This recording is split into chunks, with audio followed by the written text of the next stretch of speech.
Yo, what's up, Moon Gang? So, this is my day 9. Ito. Sa Chicken Factory. So,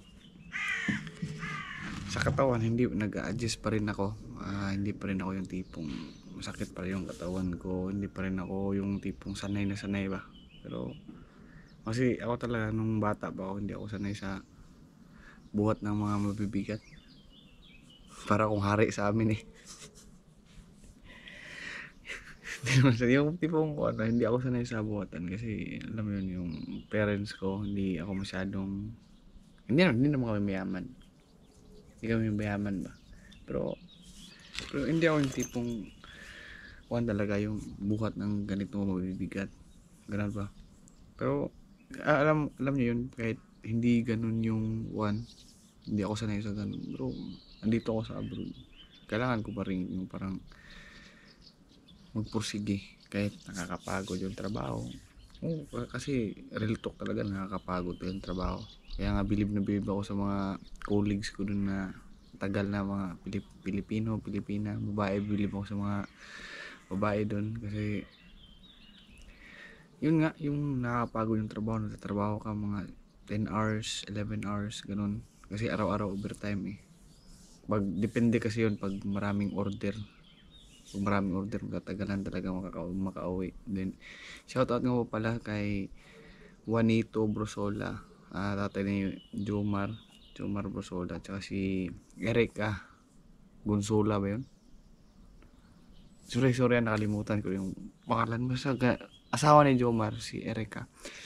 Ayun, then, yun lang. Then, isa din sa pinaka nagugustuhan ko kasi yung mga Pilipino doon, halos silang lahat kaibigan ko, mababait sila din.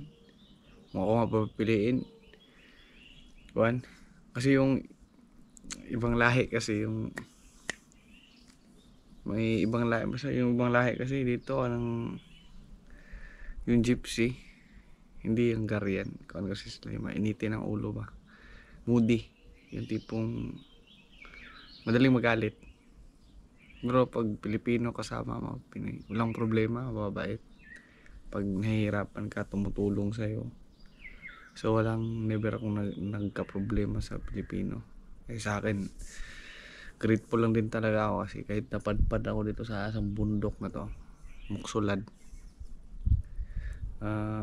alam mo yun, yung may nakakilala pa rin sa akin na yung nanonood ng vlog ko ba. So parang sila magaan yung loob sa akin ba. Siyempre mabait din naman ako. I'm confident na mabait din naman ako, kaya ganon yung nare-receive na treatment ko sa tao. Kasi kung ano yung ugaling pinapakita mo, ganon din yung ganon din yung yung kung ganito yung pinapakita mo, yung expected mo na yung tao din ganon din sa'yo. Pero hindi lahat, may kuha din ng mga ayaw sa'yo, negative. Pero sa akin friendly kasi ako. Gusto ko kaibigan ko lahat eh. Gusto ko dati pa diba, nung nag-aaral pa ako ng college, na gusto ko kaibigan ko. Dati nga nag-aaral ako sa college, doon sa Agro College yung nag-aaral doon sa Davao City. Dami kong kaibigan doon. Kaya nung pagka third year college ako noon, dami kong kaibigan. Naging third year representative sa department namin sa Bachelor of Science in Marine Transportation, ganun. Although hindi maganda yung ending kasi na-depress ako noon. Sa long story, mahirap din yung naging sitwasyon ko dati. Suicide, yes, naranasan ko na yan. Pero ngayon, kasi abot naman sa problema din kasi depende kasi sa pagdadala. Pero I didn't parang dinadown ko yung sarili ko. Naka-experience ako ng ganun. So nagkakaproblema ako, alam ko na yung mga gagawin ko. Kasi ultimo nga mga businessman, mga artista, yung level of stress nila matataas din ba. Eh tayo pa nga yung ordinaryong tao. Yung tao kasi tayo, na-stress tayo. So back to topic, ayos naman. So natawa ko kasi itong laging motivation ko. Ay okay, 2 days na lang, rest day na. Kasi mamaya papasok, today's Thursday, papasok ako mamaya. Gising ko, 1 day na lang. Hirap talaga yung napakalaking adjustment yung ginawa namin dito. Mostly sa amin kasi 9 kami sa batch na sa dito na nalagay dito sa chicken factory. Marami kasi kami mostly are first timer.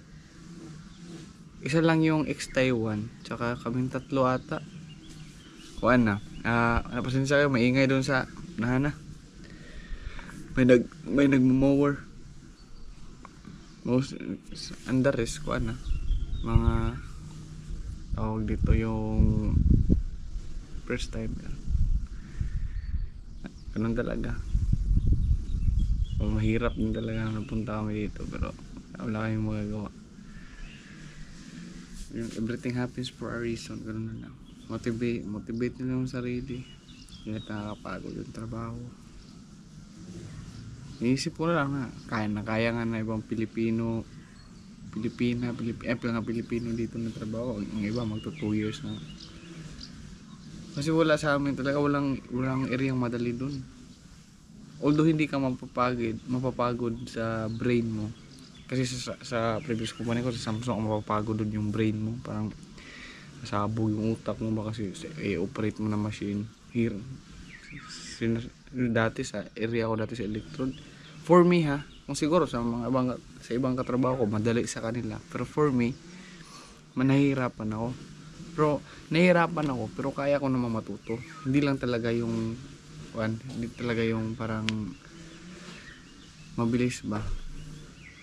Sunod lang ako, Paul. Sige. Hindi talaga yung mabilis ako matuto kasi hindi naman ako yung tipong fast learner. Yun, inaamin ko yan na hindi talaga ako fast learner, slow learner. And there's nothing wrong about it. Ganun. Kasi learning is a process. Yun yung motivation ko, learning is a process. Ganun. Tagalan talaga matuto. Pero meron naman ako mga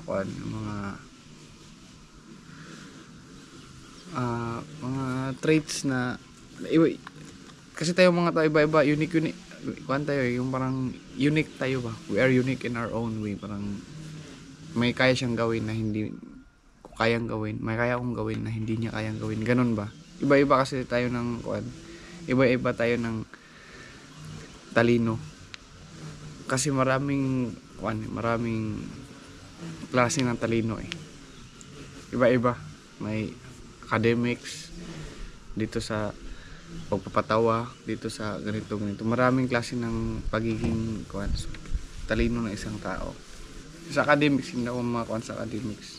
Pero pakikisalamuha sa tao, kahit sino pa yan. Kasi ganun ako, friendly ako ganun. Pero kahit ngayon. Pero ngayon, ano bang day ko? Nakalimutan ko na tuloy ba? Teka lang I check magdi-day 9 na ako. May pa rin, hindi pa rin ako yung tipong naka-move on, char. Parang nag-a-adjust pa rin ako dito. Kasi yun nga, sinasabi ko na dati sa Budapest, pag rest day namin, gumagala kami sa mall, ganito, gumagala kami sa mga park. Namimiss ko tuloy yung mga park dun ba. Dami kasing kuan dun. Tapos ngayon dito, pag rest day mo, bahay ka lang talaga. Akalain mo yun dito sa lugar namin walang biyahe ng bus, Sabado, Linggo. Yan yung rest day namin, di ba? Para kami tinapon, sinipa kami dito. Kaya kami yung problema namin yun nga. Then malilipat kami by September dun sa bagong accommodation. Magocs daw yun. Kung babasahin nyo, Magocs, Magocs, Magocs, pero Magocs pagbasa nun. Doon kami malilipat September. So dito kami for almost, I don't know, June. Tagal pa. Ano ba ngayon? Date ngayon? June, July, August, September. Ay, Diyos ko. Mga 3 months din. Yan. Kung nanonood tong brother ko, si Emmanuel Infante, shoutout sa iyo, brother Emmanuel Infante. I really miss you, brother. Yung nami-miss ko doon sa Budapest, yung kaibigan ko, si Manuel, tsaka si Liomel. Mga buddy. Mga na-miss ko, mga kaibigan ko doon. Marami akong na-miss doon. Bar, joke lang. Kaibigan talaga. Taas ng lugar. Kasi ako guys, kahit laki akong one province, ayaw ko talaga sa province. Ay yung tipong ayaw ko sa lugar na walang mga kapitbahay. Hindi ako sanay. Pero pinanganak ako sa province ha. Pero siyempre people change, ganun. Iba-iba yung perspective natin. Ganun lang. So ngayon, motivation ko ngayon, ilang araw na lang. Papasok ko maya, 2 days na lang, reste ko na. Kasi kung sabihin sa akin, if mag-overtime, kung sasabihan ako, operan ako mag-overtime kung Sabado, hindi talaga, kahit double pay pa yan. Kung triple pay, payag ako. Hirap. Nakakapagod kaya parang trabaho dito, parang 5 yung anak mo. Pero again, masaya ako kasi may mga Pinoy ako nakakasama doon. Mababait. The best Filipino talaga. Sa pakikisama, kahit nandito ako sa Europe, pila na January, February, March, April, May, June, mga 6 months na. Hindi, 5 months pa lang. Believe mo kasi Pilipino, mababae talaga yung Pilipino. So yun lang. And for those people who are watching this video, I really appreciate that. Sa mga solid mga solid kong team Mungang dyan na laging nanonood ng videos ko, please leave a comment na nanonood ka lagi ng videos ko. Guys, I know na hindi masyadong yung tipong yung content ko, hindi talaga yung tipong interesting kasi lifestyle vlog to. So I really appreciate sa mga team Mungang na laging nanonood. Salamat. At huwag nyo skip yung ads para may naman tayo. Then I don't know the exact date, I don't know what year, but I know to myself na in the future makikilala din tayo. So ganun yung natin, subscribers, followers. Hindi man ngayon, pero keep grinding lang, ganito. In the future lang, keep grinding. Thank you for watching and God bless. Bye bye.